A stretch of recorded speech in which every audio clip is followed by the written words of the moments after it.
everyone, I hope you're doing well. Today we have a new video. It's not going to be a cash stuffing, but rather a video of how to make your budget, what apps I used, and some other technical stuff about this whole process of cash stuffing. Because if you are new to this, it can seem a little overwhelming. What do I do with the money that's left over?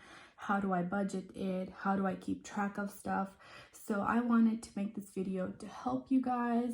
I've zoomed in the camera a little more this time around because we're going to be looking at some screens today as well. I have my coffee right here. I hope you can tell it's a Halloween mug. I hope I don't spill my coffee. So I'm really trying to get in the spirit right here.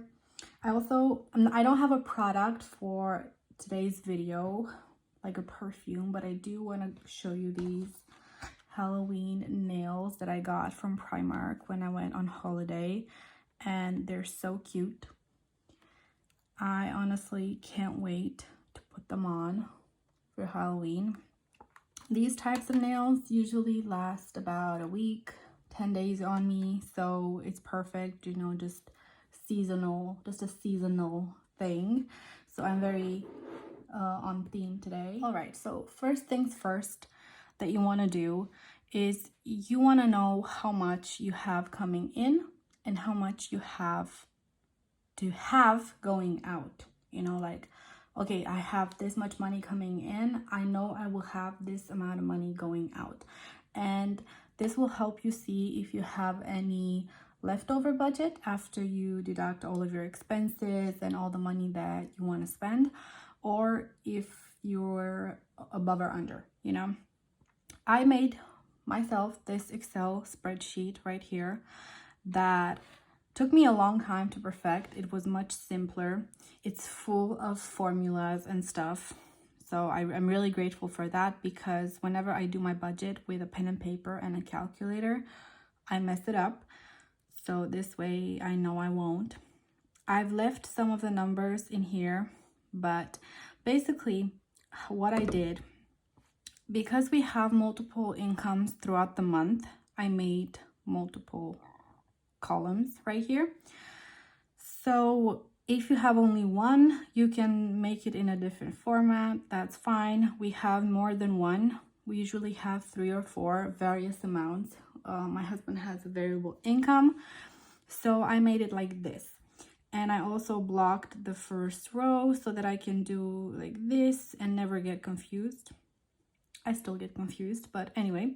And then I made it into different categories, which if you check, if you know this, these actually represent the binders that I have. So I have the bills. I used to call this home wallet, but this is actually personal bills. So let's rename that. This used to be an actual wallet where I kept the entertainment and dining money. So I have a separate binder now for all these categories. Then I have a section for cards, which is just bank accounts, you know, money that I don't, like, these get paid through the bank account. Then I have the 2 allowances, mine and his. And then I have the sinking funds, which you all know. And the green ones are paid in cash, like I have to cash stuff them. And the pink ones are in the bank, you know. And if I do, like, for example, if I do a partial stuffing, like I get my salary and I really need to pay for something else that is 100, I will do that, but I will also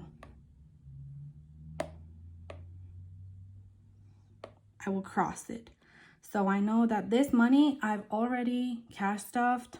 I don't have to cash stuff it again, and it helps me not get confused. So by the time I am done with cash stuffing all of the income, they will all be crossed as if they're done.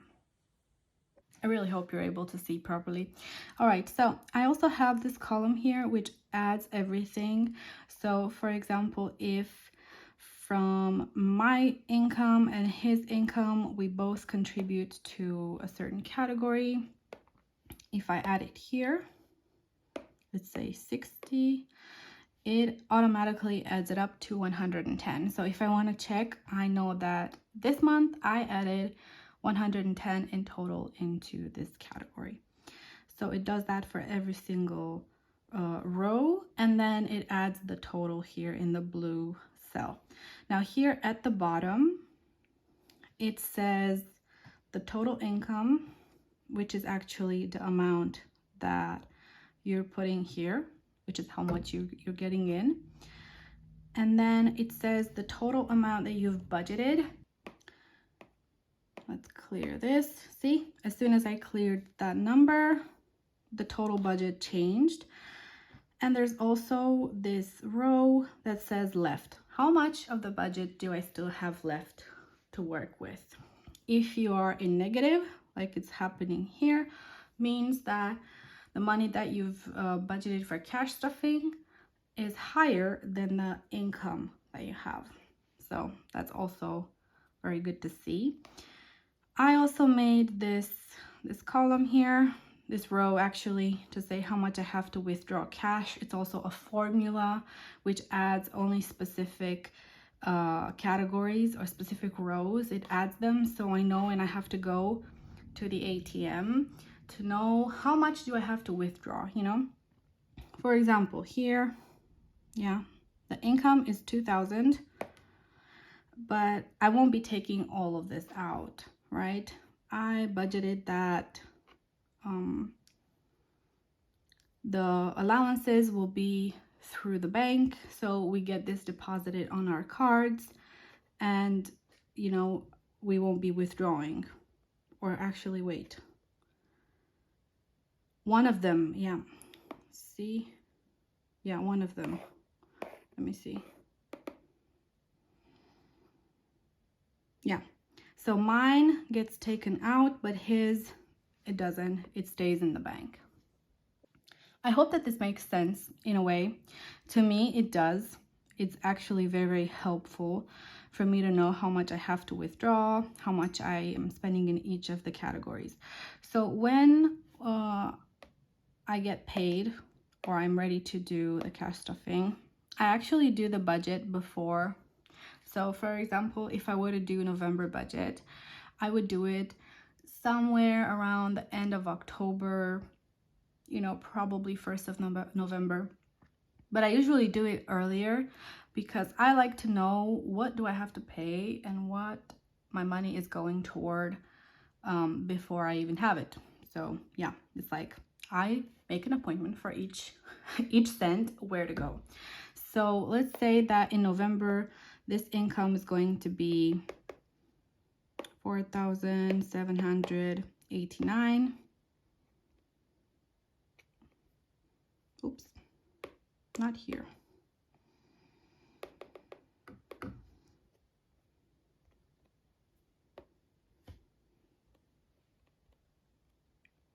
Right, as soon as I add that, you can also see it does the math here, and I can actually do the budgeting, right?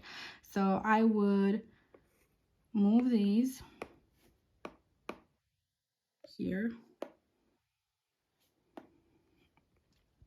These amounts are what I usually cash stuff every single month, so I just copied that. So in here, I'm actually going to do a little change. We're going to put 50 here and 200 here, right? As you can see, in my bills binder, I will have a total of 1,000, okay? Wait, that's not correct. Yes, it's not correct. See, you have to update. You have to update it, otherwise it's not okay. Yeah, okay, now it's okay. Good. Then I will go through our personal spending and see how much do I want to add. I usually add at least the minimum amount, but for example, maybe this month I want to do a little more in entertainment because we want to go to the movies. Let's do a little more in dining out. wait, no, 80. All right, let's see. So the budget already changed. I would go and input our savings for the month.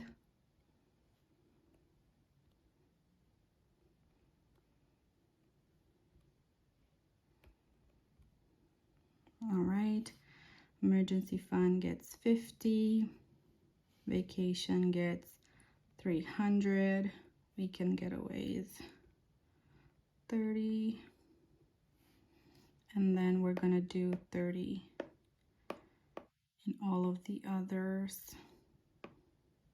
Paste. Right, okay.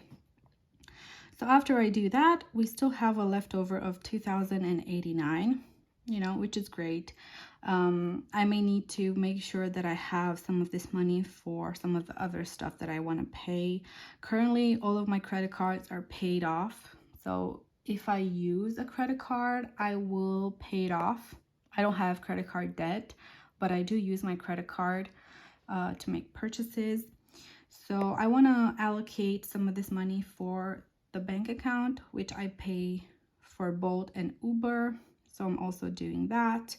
We also have a bank account where we pay for takeout, but right now we don't get takeout except for the weekends. So I'm going to do just a low amount.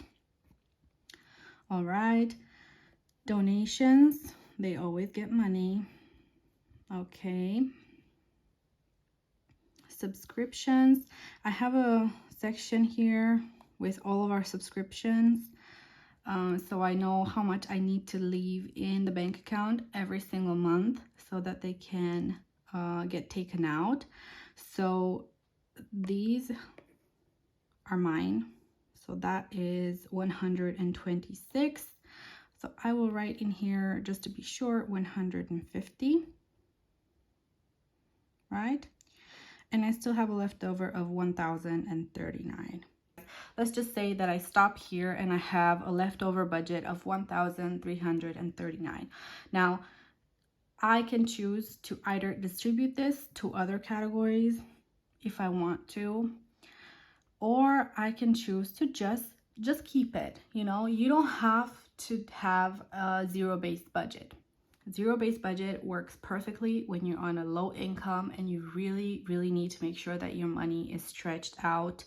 For example, actually what zero-based budget means is that every single cent of your paycheck already has a place. Now, zero-based budgeting worked perfectly for me for a few months, but after a while I found myself diving into other categories to pay for unexpected expenses, you know. For example, let's just say that I budget all of this, right? And we have to buy a chair, you know, one of our chairs broke and we have to buy a chair. Now, where would I get that money for the chair if I don't have a category, you know, for furniture or for household, or if I don't have enough in it? I would have to dive into other categories. It usually was the emergency fund because that's what you use it for, but it feels much better to have leftover cash that you can just easily access whenever you need to, and this way you don't have to take out of your categories that you've already stuffed. So this is the spreadsheet that I use every single month. I add to this, I take out categories, I make sure that it reflects the reality. It's actually very helpful for me. Based on this, I then know how much to take out of the bank and how much I am actually going to cash stuff when I do my videos and when I actually, you know, do my cash stuffing. I don't have in here the breakdown for my allowance. I used to have it in here, but I just took it out because I do my cash stuffing for my allowance on a whim and really just approximating my necessities. This is more, you know, for the entire family, you know, the bills, the personal spending, even the cards, most of them. And then our sinking funds are also for the family. So yeah, this is that. Now, before I got started with cash stuffing, I was using cash budgeting apps on my phone a lot. I've been using cash tracking apps since 2017 and I love them. I really, really do. But what I realized with these apps is that you can put that you have a budget in there for a specific category. That's fine. But then I would go and spend over the budget because when you're in the store, you're at the checkout, you pay for it, right? And then you come home, you have to put it in the app and you realize, oh, I'm 100 late over the budget. And you didn't know that because you're not going to stay in the store on your phone and just check, oh, how much do I have left in the budget for? So this is where cash stuffing really worked for me because my money was separated per category and I knew visibly, like you can see the money, you can see visibly how much you have. Right now I don't really go over budget except for my personal shopping bad habits. Everything else, I'm always within the budget, which is the budget that I create by doing the cash stuffing. So this is where cash stuffing really works wonderfully, where the apps actually have failed me. Now, I've used a variety of cash tracking apps since 2017. I think I used 3 or 4, and I've changed, and I will let you know the reasons why I've changed the apps.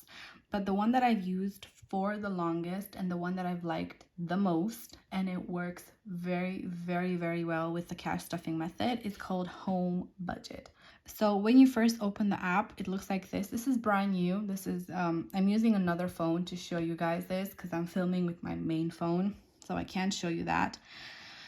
And I don't even have this anymore. So when you open it up, you have multiple categories here shown.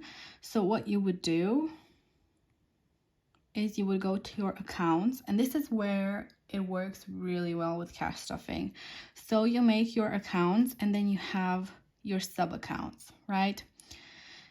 I left the currency as USD, but you can put this as almost any currency, I believe. So what really worked wonderfully for me was that I'm going to move the mug to the side. So when I started my cash stuffing and I had binders, I could make an account for each of the binders and then add the categories, right? Which are the envelopes. Okay, so this is great. I've only added a few for you to see, but you can do as many as you like. Trust me, you can do as many as you like. So you go here to the plus, you will name it. So let's say this is for tattoo, right? Wait, how my allowance was number 5. Okay, let's say we'll put it in here. 5, my allowance. You have to type it exactly in lowercase and uppercase as you did the first time. You set a starting balance. For me, it's going to be 0. You put on save, and it shows right here. See that? All right, so let's say that you've set up all your accounts, your sub accounts, or at least the ones that you know that you need. And then you have to add your income, right? You click on income, you click here, you add a description. You can either leave it as income or I will write salary, right? You can change the date. You will put in the amount. Let's do a random amount. And you can choose to what account to add it to. I think you have to do this. Let's say I add it to my wallet, right? You can even make some notes. Let's say this is for September, right? So I receive my salary in October for the month of September anyway. So it shows here as salary. Then let's say that my husband gets some money from one of his projects. So I'm going to write project. I'm going to click another date just to see. And I'm going to add in here a random amount. All right, see, you have two different categories. And if I add another income under salary, it's going to show here. So it's going to be a higher total than this amount. All right, so if you go back, you see that you have income in here. And that one actually was added to cash. I should add the other one to an account because money just doesn't land in thin air. Money lands somewhere, a bank, a wallet, whatever. So when I go here, you can see, no, not here. When I go here, you can see that my cash in my bank was updated with the money that I deposited. Now, if you do cash stuffing, means that your money will not stay in your wallet, right? At least part of your money is going to be moved to your sinking funds and your bills. So the way to do this is you first have to add the income, and then you go to transfer and you choose from which account you want to transfer from and to which account you want to transfer to. So here I am doing a transfer from the wallet to the clothing.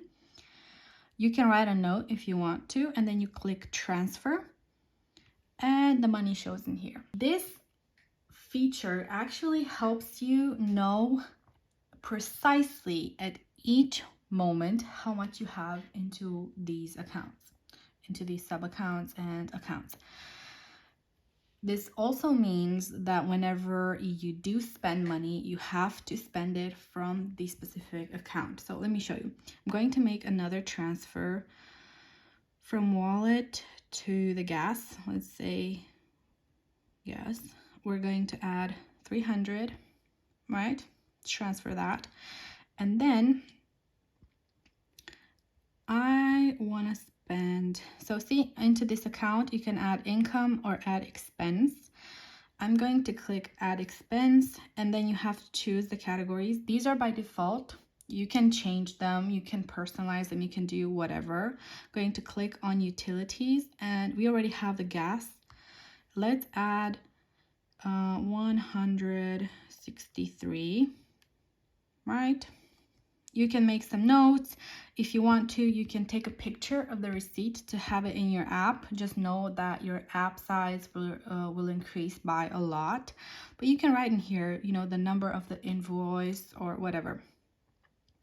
This means it was paid in cash because you are taking it out of this category, which is basically cash, because this is your cash stuffing binder. Now this means you have to take out the expenses from the correct accounts so that your balance matches. Now, let's say, for example, that I'm going to pay with my regular card. I'm going to pay for some clothing, right? I go to the mall and I pay. We have departmental. I'm going to click on clothing and I'm going to pay 80 lei for a pair of shoes, right? So if I click on view transactions, you can see the transaction right here. You can also see the income because I added the money in here. So I would go back to here and I have 100 in my clothing account, right? Now I do this while I'm out and about and I paid for my clothing. I get home and normally I would take the money out of this envelope and deposit it back. Let's say that we're going to do that.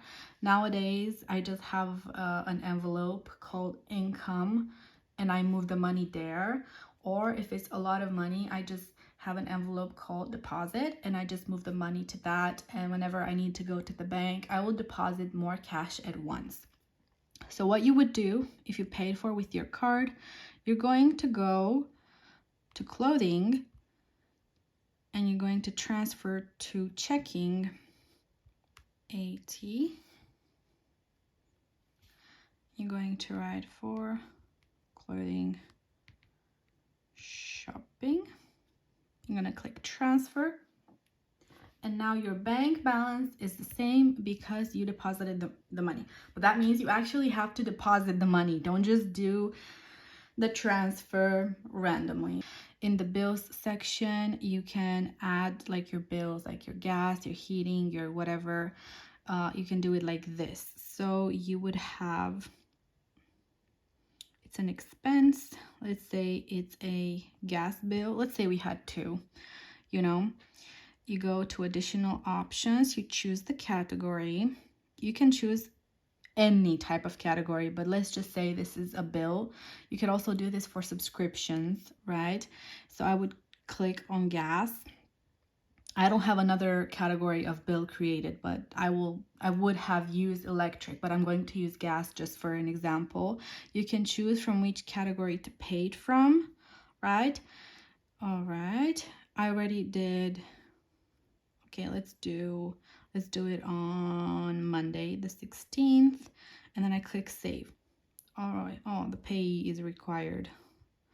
So the payee is going to be me. Okay, payee is the one that pays, basically. Click save, and you can see that here on the 16th, I have a bill due. And what's nice is that the app will show you the bills that are due and the amount. You click and you see the calendar. Now, when the 16th of October comes, you can click on it and you can click make payment. If I click make payment, it takes me directly to the add the expense, and I will click save, and it's paid. It shows as paid. And now if I go to the accounts, I go to bills, gas, I will view transactions, and you will see I have the money in, which I did when I cash stuffed. I have the manual payment I did, and then I have the payment that I did through the bill screen, and it shows in here. It does show a little differently because it shows who paid it, but that's okay. When you click on it, it's still, you can still see that it was for gas and heating. Now I use this app, I think 2 or 3 years with a very, very short break in between, but I loved this app. I really did. Now, when I started cash stuffing, like I said, the amount of accounts and sub-accounts drastically increased. The reason why I stopped using this was in November or December 2022. I started feeling very burned out from doing this. Not to say that it's bad or anything. I just wanted something more simple. This is perfect, especially if you're just starting out and you really need to see where your money is going. You know, you need to see your spending habits. I find this to be perfect for that. But for regular use, for me, it started to be a little more work than I would want to. This is why I changed and I now use a different app, but this is a great app. I highly, highly recommend. This one is free. If you need it to sync with other devices, then there's a paid version, which I think is 20 lei, something like $4 or $5. Still very inexpensive. For example, if you want to use it on your computer when you do, you know, the payday routine, when you get paid and you do the cash stuffing, you could do it on your computer. And then for everyday use, when you have to put down your expenses and everything, you would use it on your phone, you know, you're on the go. So it will make sense. If you like that, this is perfect for that. Now, an app that I used for a very short period of time, I think I had an Android phone back then, because I think this is only available on Android. It's called HomeBudget. I just downloaded this. These are not my numbers. It's a trial version apparently to show you, I think, how the app works and whatever, but I really did like this. It also shows you balance. It has the cash transactions. It has here a lot of features. You can make your own accounts. See, you have a wallet, you have a bank account, you can make all of the accounts. Now, I wasn't doing cash stuffing when I was using this, so I don't know if it would work. in the ledger type of thing where you have a binder with multiple sub-accounts, subcategories. I think these are just regular accounts, but this is still a great app for cash tracking. You can also make budgets here. See, this eating out had a budget of 300, 108 is used, therefore there's a residual amount of 198. Let's say I go out to eat tonight, right?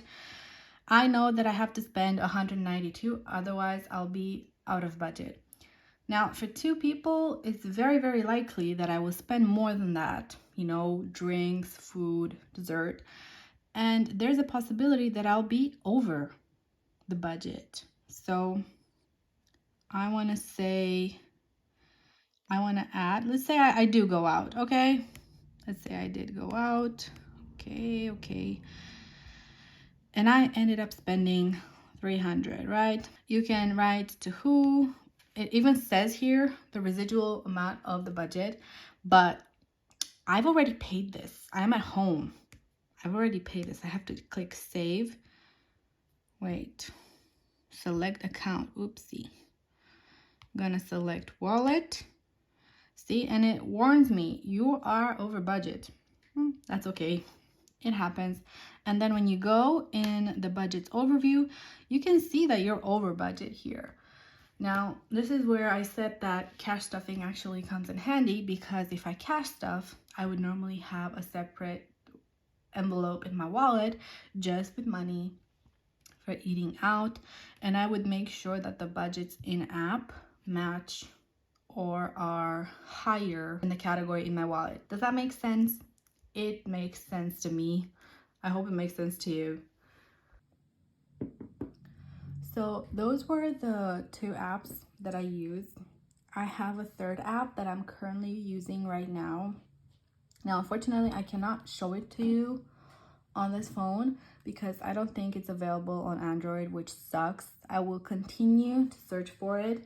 There are so many apps out there. Literally just search for it on the Play Store and download whichever looks good to you and has the functionalities that you are looking for. But the app that I'm using right now is called Budget. I think just that. And the reason why I like it is because it's visually appealing and it's very, very simple. And I kept it super simple. I am not very, very strict with it right now. I'm going to insert screen recordings with it. But just note that if I don't find it on Android, it means it's not available on Android. I'm going to link down below some others that I've tried for a short period of time, or some others that I think are worth checking out if you are looking for a cash tracking app. All right, so before I get started with this app to show it to you guys, I just want to say that now I keep track of my main expenses. If I buy a pack of tissues, I don't put that anywhere. All right. Also, I don't keep the income and the expenses in the same ledger, so I don't see a difference as the balance. For example, if this month I have an income as 5,000 and expenses as 4,000, I don't see the 1,000 as balanced because it doesn't represent the reality. When you do cash stuffing, you're basically putting money aside. So you're not spending that. You may be spending that in the future.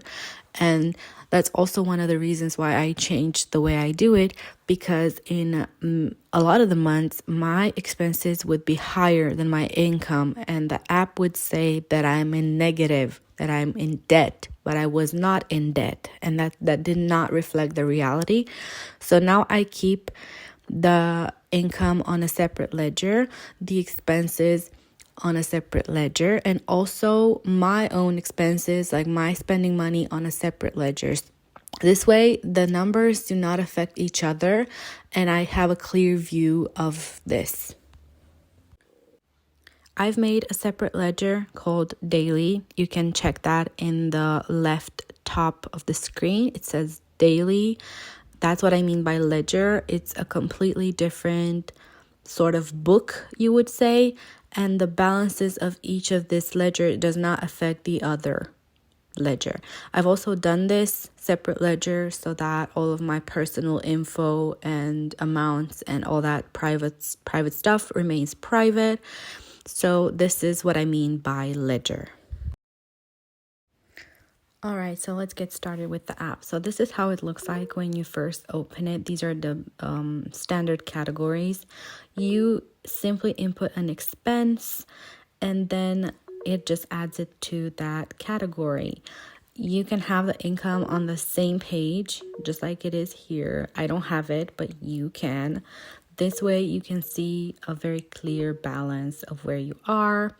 It's very easy to actually input all the expenses in this app, and it's very user-friendly. I really like it for that. I like this whole card system. When you go to your transactions, you can see by calendar, like a history and the balance.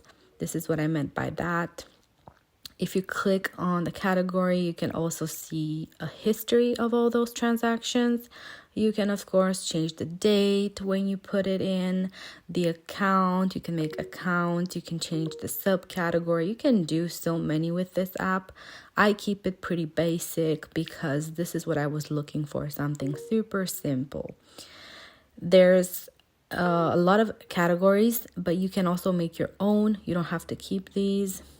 When you go to your accounts, you can actually add the accounts. I don't have any because I don't want to have to fuss with when I input the expenses from which account they have to be deducted. Like, that's just too much work for me because I have too many. But you can definitely choose to do that if you have only a few, or if you want to use the app just like this, that's totally fine for you. And if you add the account, then you have to add a balance normally, right?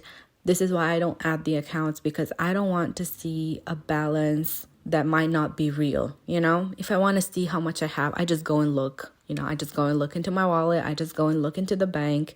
But you can totally add your accounts in here. The calendar, the transactions overview is really nice if you want to see. You can also go to the budget. If you make any budgets, it will be here.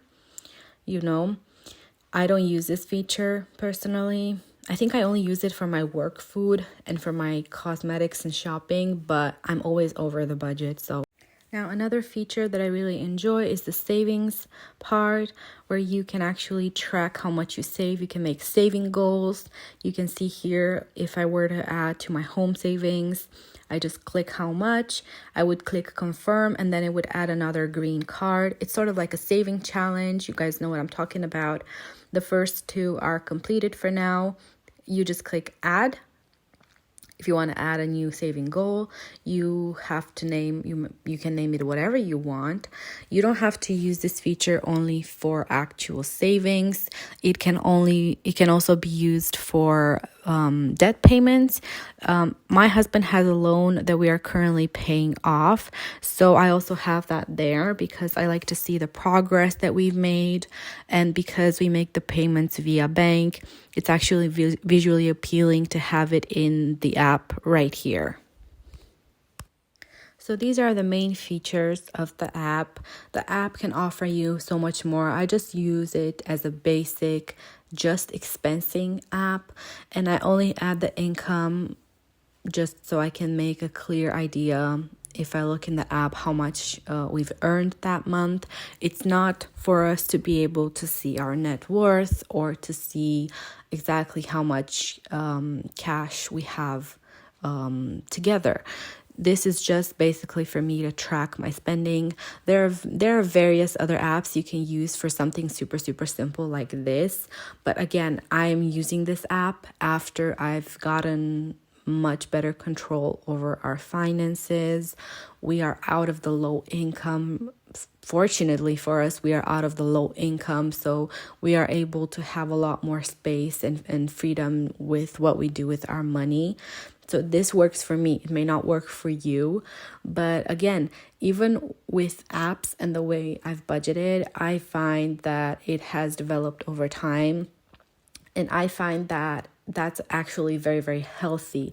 If I were to do a zero-based budget with a total net income of 6,000 lei, for example, what would I do? Like, I would have to actually like spend my money on whatever I decide when I do the budget. And that's not realistic for me.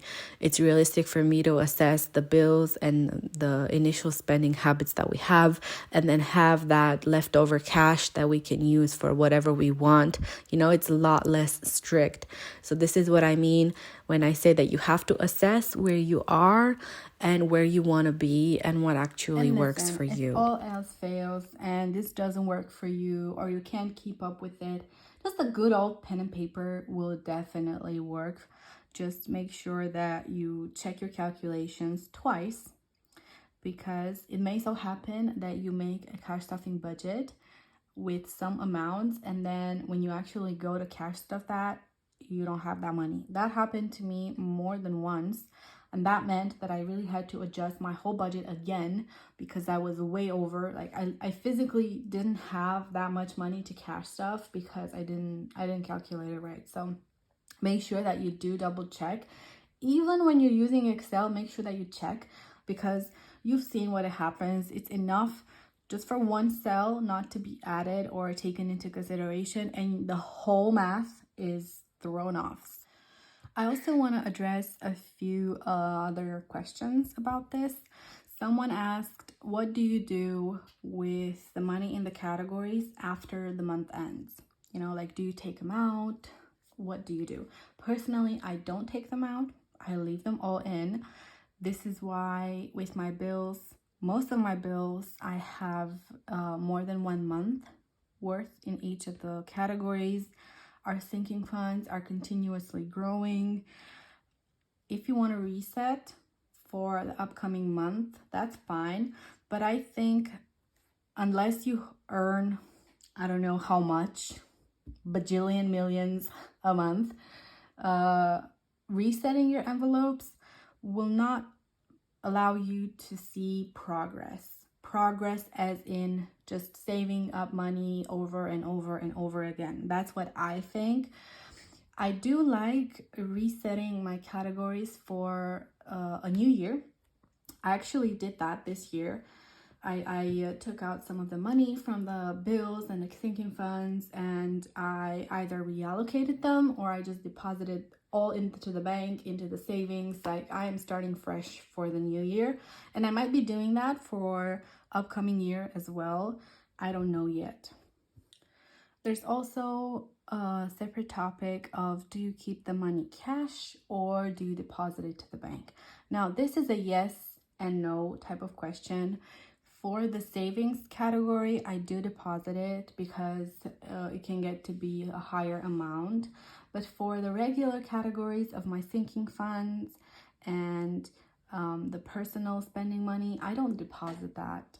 Even if it reaches over 500 or even 1,000, I don't really deposit that. I want that cash. And I've gotten to a place where I have a cushion in our checking account or whatever account, that if I'm out and about and I have to buy something more expensive, let's say I have to buy a pair of headphones that costs 300 lei and I don't have that cash, I do have that money in one of the bank accounts, our checking account, or I can use a credit card. I can buy that item, come home, and just take the money out of whatever category and pay myself back. But I don't feel the need to deposit, the money that I have for entertainment or for dining out, or I don't feel the need to deposit it if it reaches a certain amount. I also have a different approach and opinion on banks nowadays. I see the push to digitalization as something that is good, but something that is also bad. Because when the money is in the bank, you don't have that same control over it. Really, just cash is cash, And I've also seen recently a video of someone saying that when you pay with cash, $50, you pay it at a fast food place, they use that 50 to pay for something else. Then that supplier also uses that 50 to pay for something else cash, and the 50 remains a 50. But when you pay through a bank account, through a card, when you pay 50, the bank takes its commission and they receive, I don't know, $49.50. And then if they use a card or a transfer to pay for something else, that 50 becomes only a 49, and so on and so forth. And the 50 actually ends up being so much less, and in the end it will be zero. It will be zero because the only part that really benefits from this is the bank. Now, of course, it makes sense that you pay with a card for very high transactions. You know, nobody's gonna go buy a house with a bag of money, obviously, but for everyday things, I do try to use cash as much as possible. I also live in a country where cash is valued, even though the younger generation does have the tendency to use cards and digital payments much more than my parents' generation. But I myself do try to use cash more than I use a card. So that wraps up today's video. I know it's a long one. I hope you enjoyed. I hope you learned something new.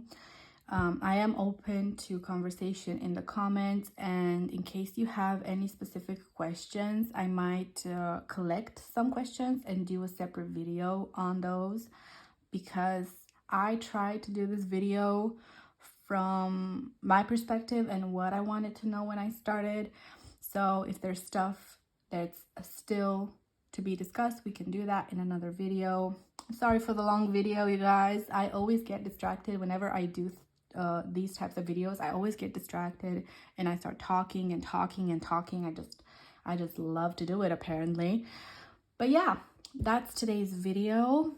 Please make sure to like, comment, and subscribe down below. I will see you in my next video. Bye.